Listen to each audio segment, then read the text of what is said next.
꿈이 있는 아시아로, 비전이 있는 아시아로 TV의 배양희입니다. 반갑습니다. 네, 반갑습니다. 네.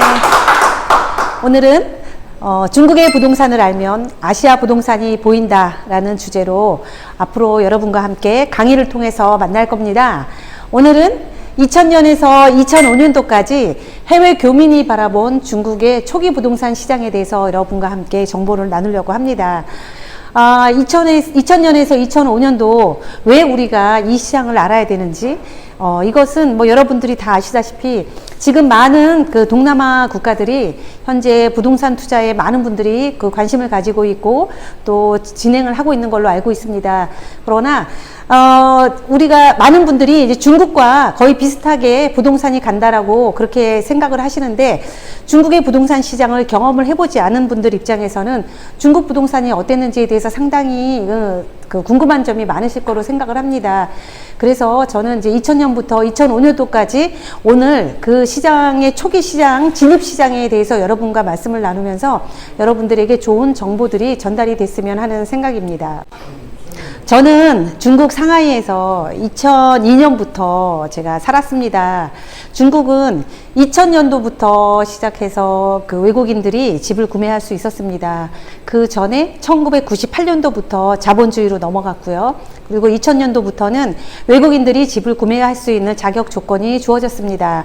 그리고 2002년부터 저는 부동산에 많은 관심을 갖게 됐고, 제일 처음 부동산을 샀던 게 2002년도에 집을 샀던 것 같습니다.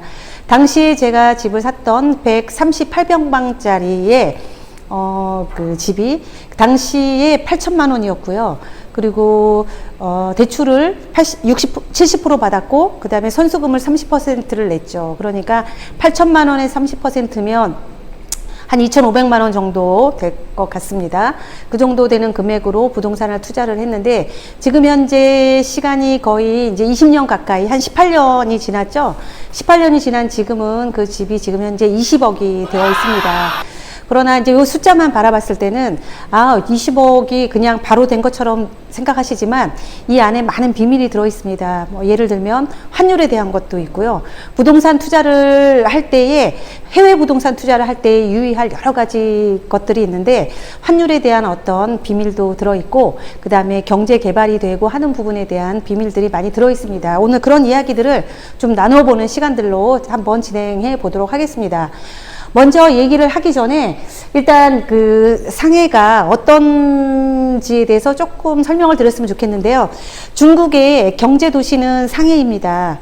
그리고 수도는 북경이고요. 근데 경제 도시와 또 그 수도가 같은 나라도 있고, 또 경제 도시와 수도가 다른 나라도 있습니다.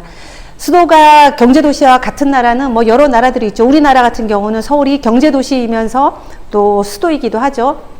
근데 중국은 경제도시는 상하이고, 그 다음에 수도는 북경입니다. 일본도 동경이 그 경제도시이기도 하고 또 수도이기도 하죠. 대부분은 경제도시이자 수도인 나라들은 대부분 그 도시들은 굉장히 성장이 가장 많이 빠르게 진행이 됩니다. 근데 중국은 지금 현재 상해가 경제도시이고 수도가 북경인데, 경제도시가 먼저 항상 발전을 합니다. 먼저 그 달릴 때에는 경제도시가 먼저 움직이고 그 다음에 수도가 움직이게 되죠. 제가 20년 동안 부동산을 이렇게 쭉 중국에 있는 부동산을 바라보면서 느낀 점은, 언젠가는 수도가, 지금 현재는 차이가 나더라도 수도가 경제도시를 따라간다. 특히 사회주의 국가는 특히 더 그런 것 같습니다. 국가가 정책을 펼칠 때에 도시들의 균형을 맞추기 위해서 좀 늦게 수도가 발전하더라도 언젠가는 금액이 같아지더라고요. 저희 그 북경과 상해만 봐도 2000년도, 한 2005년도를 기준으로 봤을 때 북경의 가격이 상해 가격의 반값밖에 안 됐었습니다. 그리고 나중에 북경이 많이 올랐는데, 북경이 올랐던 이유들이 있어요. 그냥 오른 게 아니라 어떤 국제적인 행사, 특히 올림픽이 있었을 때 굉장히 많이 집값이 올랐고 발전을 하면서 많이 올랐죠. 그러면서 그 다음부터 이렇게 그 경제들이 성장을 하고 사람들이 그쪽으로 더 많이 가고 하면서 결국은 지금은 어떤 지역 같은 경우는 북경이 상해보다 더 집값이 비싼 곳도 있습니다. 현재 북경과 상해를 이렇게 비교를 해봤을 때 이게 같아지는구나라는 걸 보면서 지금 현재 이제 여러분들이 아시아의 다른 나라들을 이렇게 투자를 함에 있어서 예를 들어 베트남 같은 경우도 한번 이렇게 비교를 해보시기 좋으실 것 같아요. 지금은 이제 호치민하고 또 하노이하고도 가격 차이가 좀 많이 나잖아요. 근데 그런 부분들이 어느 정도는 시간은 좀 필요하겠지만 어느 정도는 그 수도가 이렇게 경제도시하고 약간 좀 비슷하게 갈 거라는 것들을 이제 좀 제가 말씀을 드릴 수 있을 것 같습니다. 특히 사회주의 국가는 더더욱 그렇고요. 물론 투자하기에 제일 좋은 거는 어쨌든 경제도시이자 수도가 같이 있으면 제일 좋겠죠. 근데 캄보디아 같은 경우는 푸놈펜이 경제도시이자 수도이기도 합니다. 그래서 그런 쪽으로 조금 더 관심을 가져보시면 좋을 것 같습니다. 지금 상해 같은 경우는 이렇게 항포강이 있습니다. 이 강을 중심으로 해서 저쪽은 포서라고 얘기하고 이쪽은 포동이라고 얘기합니다. 어떻게 보면 한국의 강남과 강북이라고 볼 수 있을 것 같아요. 근데 대부분 당시에 이제 한국 교민들이 2000년도 초반에는 대부분 서쪽으로 많이 살았습니다. 왜냐하면 서쪽에 이제 외국인들만 외국인들만 살 수 있도록 이렇게 마련한 동네들이 있었거든요. 그래서 그쪽을 중심으로 많이 살았고 2000년 이후에 이제 부동산 투자를 허가를 내주면서 자본주의로 넘어갔을 때는 개발은 전부 포동을 중심으로 해서 개발이 됐었죠. 주로 이제 이 항포강 중심으로 여기 보이는 강 주변에 루자주이라는 곳이 있습니다. 여러분들이 동방명주라고 많이 들어보셨죠? 여러분들이 관광이나 이런 것들 많이 가셨을 것 같은데 동방명주 주변으로 해서 이 황포강 뷰가 보이는 아파트들이 당시에 굉장히 인기가 있었고 그 다음에 여기는 이제 주로 금융무역구가 있었기 때문에 베드타운은 대부분 세계공원 주변에 있었습니다. 그래서 여기에 많은 교민들이 몰려 살았고요. 초창기에 이런 일도 있었습니다. 이제 삼성 주재원들이나 다른 분들이 대부분은 이 강뷰 보이는 아파트에 살았었어요. 그런데 이제 임대나 이런 것들을 이제 여기에 살면서 당시의 금액대가 아마 방 3개짜리 기준으로 임대료가 거의 3,000불에서 4,000불 정도 됐던 것 같아요. 근데 이제 당시에 세계공원 주변이 이렇게 그 거주지로 있기 때문에 여러 사람들이 살았는데 저기는 이제 조금 더 주재원 중에서 조금 더 돈 많이 받으시는 분들이 앞쪽으로 들어가서 사셨고 여기는 뭐 그분들보다 조금 적게 이제 좀 구분해서 살아야 되는 분들은 이제 세계공원 쪽으로 많이 살았죠. 그래서 여기 있는 분들은 이쪽으로 좀 모시고 오려고 해도 당시에는 사실은 안 오시려고 하더라고요. 너무 차이 난다고 저쪽이 더 좋은 데라고 많이 생각을 하셨는데 나중에 시간이 지나면서 이 거주하기가 편한 곳으로 다 대부분 옮겨와지더라고요. 대부분은 세계공원 주변으로 나중엔 다 이사 오셨어요. 다 오셔가지고 옛날에는 여기는 굉장히 그 고급진 곳이고 강이 보이고 그리고 또 국제 무역 중심이 있고 국제 이제 금융무역구가 있다 보니까 많은 분들이 저쪽이 제일 좋은 곳이라고 생각하다가 세계공원 주변에 이제 그냥 실수요들이 많아지면서 많은 분들이 이제 세계공원 쪽으로 다시 이동을 해오게 됐습니다. 그러면서 이쪽으로는 한국 분들이 거의 투자를 안 했고 나중에 세계공원 주변으로 투자를 했는데 가격대가 여기하고 옛날에는 값이 한 반값 정도 차이가 났어요. 여기가 2배 정도 되는 집값이었고 여기 반값이었는데 나중에 주거지역이 형성이 되면서 결국은 여기가 집값이 거의 여기 따라서 올라가더라고요. 그게 이제 어떤 사람들의 수요와 공급에 따라서 좀 진행이 됐던 거라고 생각을 합니다. 제가 이 지도를 보여드린 거는 뭐냐면 여러분들이 그동안 익숙해왔던 이런 데들이 있어요. 여기 강월 중심으로 해서 동방명주, 뭐 예원 들어보셨죠? 예원. 뭐 와이탄도 있고 인민광장도 있고 그런데 강을 중심으로 해서 동쪽과 서쪽을 구분해서 그동안 투자를 했다. 그리고 대부분의 교민들은 다 서쪽에 살으셨어요. 거의 90%는 서쪽에 사셨고 동쪽은 이제 대기업에 특히 이제 금융과 연관된 일을 하시는 분들만 이제 동쪽에 사셨고요. 주로 이제 투자를 많이 하시는 분들은 사실 동쪽부터 시작을 해서 투자를 하다가 나중에 서쪽으로 투자를 했었죠. 근데 중국은 이제 그 시장이 해외는 그렇죠. 해외는 시장이 교민 시장이 따로 있고요. 현지 시장이 따로 있습니다. 많은 분들이 교민 시장이 제일 좋아 또는 현지 시장이 제일 좋아 이렇게 말씀하시는데 시장은 두 가지로 가더라고요. 현지 시장은 현지 시장의 흐름으로 가고 교민 시장은 교민 시장으로 흐름으로 가는데 교민들이 모여서 형성한 시장들은 대부분 이렇게 실패한 적들은 없었던 것 같아요. 좀 실패했던 사례로는 청도? 거기 청도에 이제 공장을 하시는 분들이 이제 그 사업을 하다가 도망가시고 그래서 집값을 막 급매로 내놓으면서 집값이 떨어졌던 그런 사례들을 제외하고는 교민들이 이렇게 만들어 놓은 그런 지역의 부동산들은 거의 실패했던 적이 없었던 것 같습니다. 제가 이렇게 보면서 한국 교민들의 한국인들의 굉장히 좋은 근성이 뭐냐면 부동산을 보는 데 있어서 굉장히 눈이 남다른 것 같아요. 한국 교민들이 봤을 때 이건 된다 그러면 시간이 지났을 때 보니까 다 돼 있더라고요. 그게 너무 신기했어요. 그 중국 사람들이 보는 시각하고 한국 분들이 보는 시각하고 틀린데 교민들이 여기는 분명히 될 거야. 그리고 다른 사람들은 아니야. 그거는 현지 사람들은 그런 거 안 좋아. 이렇게 했는데도 시간이 지났을 때는 그게 따라가더라고요. 한국 사람들이 조금 더 부동산을 보는 시각이 좀 한국에서 좀 많이 훈련이 돼서 그런지 몰라도 결론적으로는 굉장히 좋았다라는 것들이 생각이 나더라고요. 그리고 교민 시장이 또 왜 좀 괜찮다고 생각을 하냐면 임대나 이런 것들이 집주인이 한국 사람이고 한국 분들한테 임대를 주잖아요. 그러니까 임대나 이런 것들이 좀 공실 없이 또 진행이 되기도 하고 그다음에 그 현지 시장은 또 현지인들이 또 좋아하는 또 그 사람들 나름의 또 특징이 있거든요. 근데 현지인들은 주로 이제 학군이 어디냐에 따라서 제일 좀 중요한 부분들이 있고요. 그리고 현지인들이 좋아하는 거는 시 중심. 차이점이 있어요. 한국 분들은 시 중심보다는 약간 신도시 쪽으로 조금 더 좋아하는데 신도시는 시간이 조금 걸리고요. 중국 사람들이 좋아하는 거는 아무래도 위치를 제일 중요하게 따진다라는 것들을 볼 수가 있었습니다.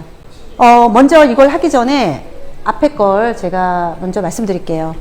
이거는 제가 왜 여러분께 안내를 드리려고 하냐면 상해를 보면서 한번 아시아를 연상을 해보시라고 제가 생각을 하면서 말씀을 드릴게요. 여기 상해 지도가 보면은 이게 아까 말씀드린 것처럼 강을 중심으로 해서 동쪽과 서쪽인데 서쪽을 먼저 개발을 해가지고 동쪽으로 이렇게 개발이 들어왔거든요. 그러다가 나중은 동쪽과 서쪽을 동시에 다시 이제 발전을 시키고 있습니다. 근데 여기에서 보면은 이렇게 내환선이라고 표현되어 있잖아요. 그리고 뒤에 있는 게 분홍색이 중안선이에요. 그리고 바깥에 있는 게 외환선이거든요. 내환선, 중환선, 외환선은 말 그대로 환선이기 때문에 이렇게 돌면은 다 한꺼번에 돌아갈 수 있어요. 근데 내환선의 집값과 중환선의 집값과 외환선의 집값이 달라요. 제일 먼저 2000년, 지금 이 제목이 2000년에서 2005년도를 지금 2004년도를 말씀드리는데 2005년도까지 안 하고 왜 2004년도까지 이 블럭을 잘라서 제가 이렇게 말씀을 드리냐면 2000년도에 외국인이 구매를 할 수 있게 된 시점부터 2004년도까지는 굉장히 부동산 화랑기였거든요. 근데 그거는 조금 이따가 설명을 드릴게요. 그리고 2005년부터는 부동산 규제가 엄청나게 심하게 들어와서 막 집값이 두두두둑 떨어졌던 그런 시기들이 좀 있었어요. 그래서 제가 그 부분을 조금 이따가 분리해서 설명을 드리려고 합니다. 내환선이에요. 근데 제가 이거 내환선을 왜 만들었냐면 2000년도에서 2005년은 개발 자체를 시 중심만 했기 때문에 우리가 집을 살 수 있었던 건 전부 다 내환선 안쪽이에요. 아까 보여드렸던 루자주의하고 세기공원도 어디냐면 여기 안에 있어요. 이게 세기공원이거든요. 그리고 요 동네, 그 다음에 여기 루자주의 지역. 이 지역이 전부 다 내환선 안쪽이거든요. 내환선은 말 그대로 핵심 시티인 거예요. 그러다 보니까 내가 집을, 우리가 농담으로 그런 얘기를 했어요. 집 문이 거꾸로 붙어 있어도 집값은 오른다. 사기만 하면 집값이 올랐던 시기였던 거예요. 왜냐하면 위치가 좋았거든요. 근데 이제 당시에 우리가 있을 때는 위치가 좋은지 몰랐어요. 근데 이제 살다 보니까 여기가 내환선이구나.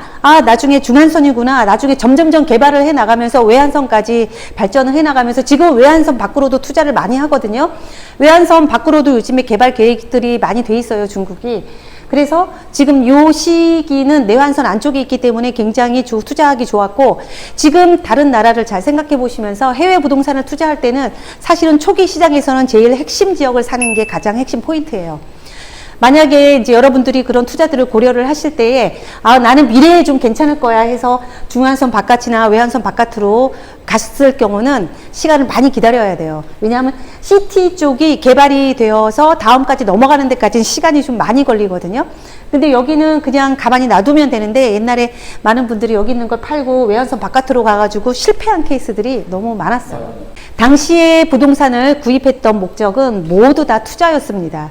그래서 자가용으로 생각했던 분들은 하나도 없었어요. 대부분은 내가 집을 사서 내가 들어가야지라는 생각은 전혀 없고 대부분은 투자였는데 제가 경험한 많은 분들은 강남에서 오신 분들이 이렇게 오셔가지고 저 집 주세요. 저 집 주세요. 저 집 주세요. 이렇게 물건 사듯이 와서 샀던 그런 기억들이 납니다. 그리고 버스에 이렇게 대형 버스를 타고 이제 투자단들이 이렇게 오셔가지고 막 이렇게 보시고 막 구매를 하고 그랬던 것들이 보이는데요. 당시에는 흐름 자체가 여기 써 있듯이 저가의 저환율이었습니다. 저가라는 얘기는 당시의 집값이 아까 제가 말씀드린 것처럼 138평방 세계공원 주변에 집값이 아까 말씀드린 것처럼 8천만 원이라고 말씀드렸잖아요. 8천만 원. 그런데 이게 이제 환율도 굉장히 낮았어요. 지금은 인민폐대 한국 돈이 지금은 1대 170 정도 되잖아요. 그죠? 근데 당시에는 환율이 1대 110 1대 110이었어요. 저희가 이제 한국에서 중국으로 넘어갈 때 그 당시에는 1대 110이었기 때문에 돈이 사실은 가치가 훨씬 높았겠죠. 그래서 많은 분들이 인민폐가 절상이 될 거다라는 생각을 가지고 돈을 중국으로 많이 이동을 좀 했었던 것 같아요, 당시에. 그래서 환율의 이익을 많이 봤죠. 근데 아까 제가 말씀드린 것처럼 제가 구매를 했던 집이 138평방에 8천만 원짜리가 지금 20억이 된 데는 아까 얘기했던 환율 170으로 환산했을 때가 되는 거죠. 그러니까 집값이 거의 환율로만 거의 50% 정도, 50% 이상 그 집값이 오른 것이 되고 그 외에도 집값들이 계속 올랐으니까요. 그리고 당시에 중국 부동산이 그 부동산 정책을 굉장히 좋은 정책들을 많이 펼쳤는데 부동산에 취득세가 아예 없었어요. 취득세 면제. 집을 아무나 사도 됐어요. 아무거나 막 사도 됐어. 취득세 면제고 그냥 막 사게끔 했거든요. 그러니까 베트남과의 차이점은 뭐냐면 베트남은 지금 이제 집이 있으면 그 중에서 30%만 외국인에게 팔 수 있도록 해주잖아요. 딱 수요가 정해져 공급이 정해져 있잖아요. 그러다 보니까 그것들을 사기 위해서 사람들이 막 이렇게 하잖아요. 근데 여기 같은 경우는 그런 게 없어요. 그냥 아무거나 다 사도 돼요. 외국인들이. 돈만 있으면 사도 되고 취득세도 안 받고. 근데 이때 왜 안 샀을까? 많은 분들이 지금 생각해보면 그렇잖아. 왜 그걸 했지? 왜 안 샀지? 이렇게 생각을 해보면 안 산 이유는 딱 하나예요. 뭐냐면 리스크. 리스크. 무슨 리스크? 중국은 공산주의야. 공산주의가 나중에 돈 안 돌려주면 어떡해. 그리고 뭐 땅이 빌려주는 건데 빌려주는 땅을 그게 빌려주는 땅이 가치가 있겠어?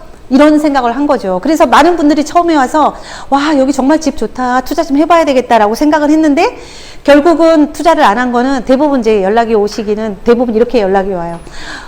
내가 살려고 했는데 부모님이 거기가 너무 위험한 나라라고 하지 말래요. 그렇게 해가지고 취소한 케이스들이 되게 많았어요.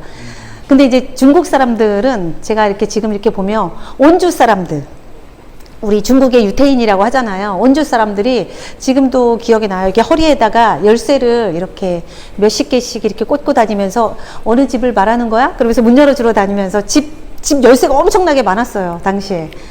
그래가지고 그 당시에 지금도 생각해보면 되게 재밌었던 것 같아요. 그 시기가 다시 돌아와도 다시 우리가 투자할 수 있을까 생각해보면 여전히 아마 이제 용기가 없어서 투자를 못 하겠죠. 그리고 당시에 초창기에 2000년도 초반에 그 세계공원의 집값은 대부분 평방당 한 4,000원 정도?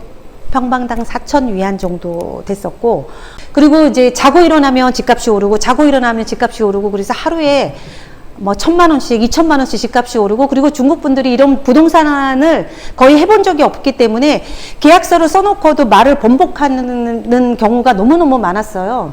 그래서 이제 뭐 나는 집을 사야지 하고 계약을 해놓으면 그 다음날 안 판다 연락 오고, 그래서 나중에 가보면 집값을 올려달라는 얘기예요. 그래서 1,000만 원, 2,000만 원 이렇게 집값이 올라가고 뭐 3,000만 원, 뭐 순식간에 뭐 1억씩 올라가는 거는 아주 수도 없이 되게 많았던 그런 시간들이었거든요. 그래서 대부분은 어디를 많이 샀냐면 많은 교민들이 렌양이라는 지역이나 구베이라는 지역이 있었어요. 아까 말씀드렸던 외국인들이 몰려 살았던 그런 동네들이 있는데 그런 쪽으로 시작해서 많은 분들이 집을 사셨고요. 그러다가 이제 점점점 이제 확대해 나갔죠. 대부분은 아까 얘기한 것처럼 외환선이 아니고 내환선이에요. 내환선 안쪽에 대부분은 많은 사람들이 집을 구매를 해가지고 이 시기는 부동산 가격이 실패한 케이스가 없었어요. 가격들이 계속 올랐기 때문에 단 한 사람도 실패한 사람을 본 적이 없는데 나머지는 대부분은 다 성공을 했던 케이스라고 보시면 돼요. 그래서 저환율과 저가와 그 다음에 가격이 급등한 것들을 통해서 투자 수익률이 극대화됐다고 보시면 됩니다. 그 후에 포동이 제가 아까 말씀드렸다시피 이거는 한국 교민들이 이렇게 이동을 한 투자를 이동한 그런 사례인데요. 여기 번호를 잘 보시면 여기가 이렇게 포동이에요. 포동의 항포강은 저쪽에 있고요. 동쪽입니다. 원래는 그 내환선인 요 동네에서 시작을 해서 루자주의까지 갔다가 왔다 갔다 이렇게 왔다 갔다 하다가 나중에 교민들도 똑똑해지신 거예요. 똑똑해져가지고 막 이렇게도 갔다가 저렇게도 갔다가 막 이렇게 왔다 갔다 하면서 투자를 이렇게 많이 하셨어요. 근데 사실은 동쪽보다는 나중에는 서쪽으로 투자를 훨씬 더 많이 하셨는데 동쪽은 대부분 요 안쪽에 투자를 많이 하셨죠. 포동에. 굉장히 이 20년 기간 동안에 많은 분들이 아주 다양하게 투자를 하셨어요.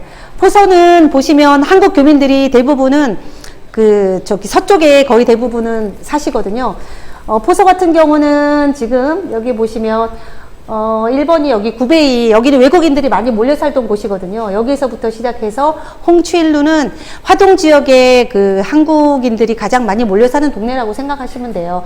여기에서 이렇게 내려가다가 그 다음에 저기 위로도 갔다가 밑으로도 내려왔다가 다시 갔다가 지금 이런 형태로 많이 이동하면서 투자를 하셨는데 지금 여기에서는 이제 여기 제가 여기 쓴 거는 2016년도까지의 투자 역사만 여기다가 써놨는데 사실은 요 기간 동안에 실패했던 사례들도 있어요. 그러나 하나 말씀드리고 수 있는 건 2000년에서 2004년도까지 초기 시장은 절대로 실패한 케이스가 없었어요. 대부분 세금도 국가가 면제를 시켜주고 가격도 계속 오르고 수요들이 많고 그 다음에 시티, 핵심적인 지역을 구매할 수 있었던 지역들은 대부분 성공을 할 수 있습니다. 그래서 여러분들이 부동산을 만약에 해외 쪽에 사시려고 할 때는 초기 시장에는 금액이 적은 금액들로 만약에 투자를 하신다면은 저는 아주 굉장히 좋은 투자처라고 생각을 합니다. 특히 제일 좋은 투자 금액대는 한 1억 정도 투자를 해서 임대를 한 1,500불에서 한 2,000불 정도 받을 수 있는 그런 집들이 있습니다. 그런 시기가 바로 지금 얘기한 여기 초창기 시기예요. 그럴 때 집을 샀던 분들은 집값이 오르면서 계속 꼬박꼬박 임대 수익도 받을 수 있기 때문에 굉장히 좋은 투자처라고 생각하고요.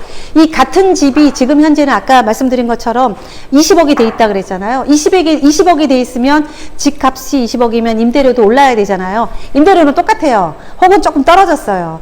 그래서 임대 수익률을 다 따져보면은 거의 1%? 1%도 안 된다고 보시면 될 거예요. 시티는 임대 수익률이 1%도 안 나와요. 1%? 2%? 그 정도밖에 안 되거든요. 그래서 지금 저희는 생각을 할 때에 이런 시장에 임대가 가장 잘 나갈 수 있도록 시티를 여러분들이 투자를 하시면서 한 1억에서 1억 5천 정도 되는 집들을 투자를 하시는 것들을 가장 추천드립니다. 네, 아무튼 초기 투자 시기는 여러분들 어떤 거 사셔도 괜찮습니다. 적극적으로 투자를 하시는 것을 권하고요. 리스크가 있는 것들을 여러분들이 충분히 생각하시고 투자를 하시면 좋겠습니다. 제가 있었던 경험들을 여러분들께 기억나는 대로 이렇게 말씀을 드렸는데 지나고 나니까 이 시기는 그냥 무조건 투자를 해야 되는 시장이었더라고요. 용기를 내고 투자를 했었어야 되는데 막 이것 생각하고 저거 리스트 생각하고 이렇게 하다 보니까 많은 분들이 용기 있게 못했던 것들이 사실이고요. 지나고 나서야 내가 이때 이런 부분을 못했구나 라고 생각을 하시더라고요. 요 시기에 집을 샀던 분들의 성공 사례들이 사실은 굉장히 많거든요. 제가 아는 어떤 분 한 분은 이제 1억짜리 집을 그분도 138평방이었던 것 같아요. 1억짜리 집을 사셔가지고 여러 번 그 후에 갈아타셨죠. 나중에는 한 20억짜리 집 사는 것까지는 제가 봤거든요. 그 후에는 어떻게 됐는지 잘 모르겠어요.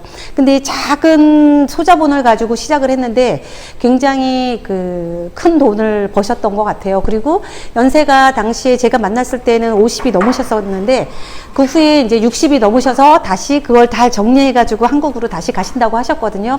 그때 제가 되게 굉장히 좀 뿌듯했던 그런 시간들이 있었던 것 같고, 그리고 또 하나는 남편이 이제 사실은 이제 주재원으로 오셔가지고 이제 일을 하고 있었죠. 당시에는 주재원들이 임대료를 2,000불, 2,500불, 3,000불 그렇게 임대료를 받았어요. 근데 이제 본인은 이제 집에서 뭔가 그래도 도움이 좀 되고 싶다 그래서 본인이 투자를 했는데 본인이 투자해서 성공한 돈보다 남편의 월급이 더 적었대요. 그래서 나중에 남편이 이제 한국으로 한 2년인가 3년 만에 다시 한국으로 돌아가게 됐는데, 남편에게도 칭찬받고 시댁 식구들한테도 되게 칭찬을 받았대요. 그래서 저한테 편지를 써주셨는데 어떻게 써주셨냐면, 제가 중국에서 돈을 잘 활용을 해서 집에서 영웅이 되었어요. 이렇게 편지를 써서 주셨던 기억이 나요. 그리고 또 하나는 기억나는 거는 이제 어떤 분이 이제 유학을 오신 거죠. 대부분은 중국에 유학 오시는 분들이 중국어를 배우기 위해서 많이 유학을 와요. 근데 지금은 이제 유학을 오기에 가성비가 좀 없는데, 당시에는 집값도 쌌고 하니까 중국으로 유학을 많이 왔는데, 이제 아이들을 국제학교로 보내면서 한 1년에 한 3만 불 정도씩 이렇게 임대료, 학비가 나가잖아요. 근데 그 학비를 본인이 아이를 딱 3년 동안 키우고 이제 돌아가시게 된 거예요. 한국으로 가시면서 딱 팔고 학비만큼이 딱 세이브가 되더라 그러더라고. 3만 불인데 이제 3년 동안 본인이 이제 집값이 이렇게 올랐잖아요. 오르고 다 계산하니까 학비보다 더 많은 수익이 났었다고 얘기를 하더라고요. 저는 그걸 보면서 느꼈던 건, 어떤 것이든 너무 욕심을 낼 게 아니라 내가 어떤 목적에 맞게 이것들을 잘 활용을 하면 어떻게든 참 좋은 결과가 나오는구나, 그런 생각이 많이 들더라고요. 어쨌든 처음에 제가 예를 들어서 말씀드렸던 그 여자분 같은 경우는 남편이 고생해서 일을 하는데 내가 집에서 뭐라도 좀 해야 되지 않을까 하면서 이제 투자를 시작을 한 거고, 또 아까 또 하나 학비를 또 준비하신 분 같은 경우는 내가 자녀 교육에 좀 하지마, 나도 가만히 있으면 안 되겠다, 학비 조금이라도 보태야 되겠다, 이런 생각을 가지고 하셨던 거 아니에요. 그래서 저는 그런 분들을 보면서 참 좋더라고요. 그래서 편지도 써주고, 저한테 편지도 써주고, 또 이렇게 서로 친하게 지냈던 그런 시간들이 되게 많이 떠오릅니다. 그래서 여러분 지금 이 시간들을 통해서 초기 시장에는 좀 임대도 좀 잘 나가고, 시티 중심적으로 그 괜찮은 곳들로 투자를 하시고요. 리스크가 있는 거는 당연히 있습니다. 그러나 그런 것들보다는 조금 더 적극적으로 초기 시장은 여러분들이 참여하셔도 좋을 것 같습니다. 너무 무리하지만 않게 그렇게 생각하시면 좋을 것 같습니다. 네, 여기까지 아시아로 TV 노마시안 배양이었습니다. 감사합니다.